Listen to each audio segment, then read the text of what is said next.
ఓం నమ శివాయ ఛానల్కు స్వాగతం అండి. అందరికీ నమస్కారం అండి. ఈరోజు ఈ వీడియోలో మనం కన్యా రాశి వారి యొక్క జాతకం గురించి తెలుసుకుందాం. వీరి జీవితానికి సంబంధించినటువంటి ప్రధానమైన అంశాలు ఏంటి, అలాగే 2026వ సంవత్సరం జనవరి 8వ తారీఖు బుధవారం రోజున కన్యా రాశి వారికి ఏ విధంగా ఉంటాయి, అలాగే ఈ రోజు దినఫలాల ప్రకారం కన్యా రాశి వారికి మీకు ఈ రోజు తిరిగి బంధాలు కలవబోతున్నాయి. ఎటువంటి బంధాలు తిరిగి కలవబోతున్నాయి, అలాగే ఎటువంటి అనుకూల ఎటువంటి ప్రతికూల ఫలితాలు మీ యొక్క కన్యా రాశి వ్యక్తులకు ఈ రోజు దినఫలాల్లో కనిపిస్తున్నాయి. ప్రతికూలతలను అనుకూలతలుగా మార్చుకోవడానికి కన్యా రాశి వ్యక్తులు ఏం చేయాలి, ఎటువంటి దేవతారాధన చేయాలి అనే పూర్తి అంశాలన్నీ ఈ వీడియోలో తెలుసుకునే ముందు మా చిన్న రిక్వెస్ట్ ఏమిటంటే, ఇది వరకు మా ఛానల్ను మీరు సబ్స్క్రైబ్ చేసుకున్నట్లయితే కనుక సబ్స్క్రైబ్ చేసుకోండి. అలాగే పక్కనే ఉన్న గంట సింబల్ ఆల్ అప్డేట్స్ను క్లిక్ చేయండి. అప్పుడే మేము అప్లోడ్ చేసే ప్రతి ఒక్క వీడియో నోటిఫికేషన్ అనేది మీకు వస్తూ ఉంటుంది. నోటిఫికేషన్ రాగానే వీడియోను ఓపెన్ చేసి మీ రాశి గురించి, మీ జాతకం గురించి తెలుసుకోండి.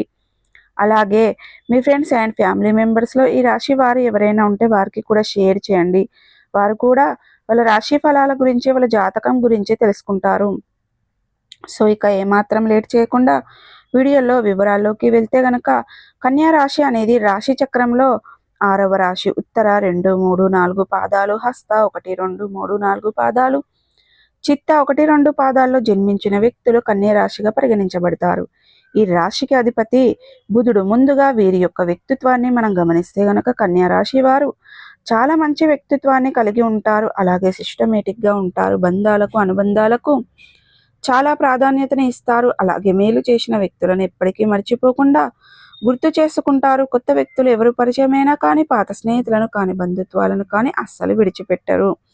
అలాగే వీరికి అనేది 2026వ సంవత్సరం జనవరి 8వ తారీఖు బుధవారం రోజున వీరి యొక్క దినఫలాల ప్రకారం వీరి యొక్క జీవితంలో తిరిగి బంధాలు కలవబోతున్నాయి. అంటే విడిపోయినటువంటి బంధాలు మళ్ళీ మీ యొక్క జీవితంలోకి రాబోతున్నాయి.